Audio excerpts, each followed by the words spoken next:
Martius. During the hazy morning walk, I suddenly hear the lark chirping over the freshly plowed field, a sure sign of spring even though the sky is gray today. Soon after, a greenfinch flies by and sits on the trunk of an oak tree. The rain hangs in the air and a raven soars leisurely above the treetops with wide, black wings. It's March. I like March. Everything seems to rest and wait, one day it's snow and the next day it's sun and warm winds, you never know. The whole landscape is painted in ochre, sienna, umber and sepia, my favorite palette in the watercolor box. Mars makes no demands, there is still time for rest and reflection. I look in old calendars and look up the month of March in a thumbed calendar from 1867.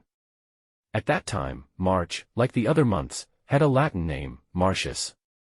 I read through the names of the month Martius and found among others, Canon, Fulgentius, Perpetua, and Cunigunda. I'm also reading 40 Martyrs on March 9th. It must have been a most unusual name even in 1867.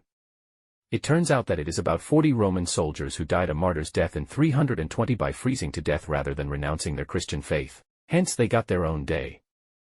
After further research, I understand that most of the names in the 1867 calendar relate to tributes to various emperors, empresses and saints. However, Cunigunda's name day on March 3rd was not to pay tribute to the novel Candide by Voltaire. Saint Cunigunda of Luxembourg was a German Roman empress and saint. She died in 1033. I picked up more calendars from my collection to look for March notes. In 1903 someone had assaulted Ham. Otherwise, nothing is recorded in March. In 1915 it said, snow the whole month of March, across the sheet. In 1955, someone with a trembling hand jotted down a telephone number, 613314, possibly someone to call for comfort when winter took hold and summer felt distant. In some calendars, the owner has written small diaries about the weather and wind. One from 1932 reads, yes, today is March 8th and the bare landscape that was yesterday, and has been all along, is now clothed in white. In our former farming society, people were completely dependent on the weather and often tried to predict the weather according to the days of the calendar. I found information that it would freeze 40 days before midsummer, if there was frost on March 9th, that is, the day of 40 martyrs.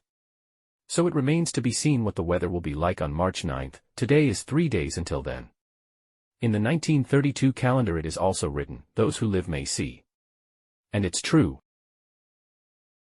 Mattias is an author, editor and illustrator.